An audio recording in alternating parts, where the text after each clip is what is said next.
As simple as they may seem, polyester fabrics can actually be delicate to customize at times.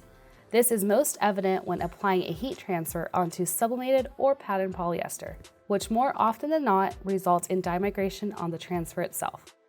If you're looking to add more to such polyester items, Supacolor Blocker transfers bring the familiar high quality and smooth results of their wearable transfers to a sublimation and pattern-friendly print.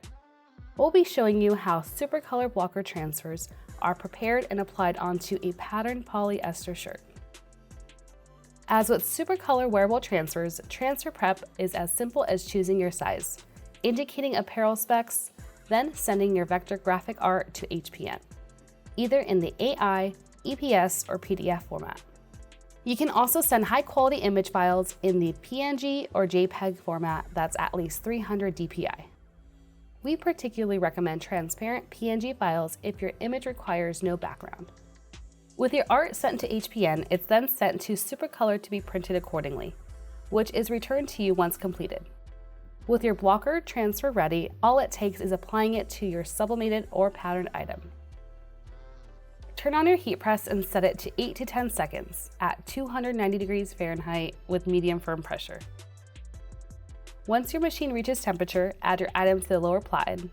Then you may optionally pre-press it for 2 seconds to clear out any wrinkles and moisture. Pre-pressing won't be required for items that are 100% polyester. After this, add your blocker transfer where desired.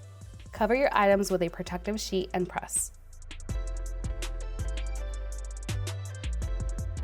When the machine is done, open it and peel the blocker transfer hot from a corner with smooth, consistent motion. Then cover your items again to press for another 2 seconds. After the second press, your Supacolor Blocker transfer has now been cleanly applied to your polyester fabric. You can learn about Supacolor Blocker transfers and more on our YouTube channel or at heatpressnation.com.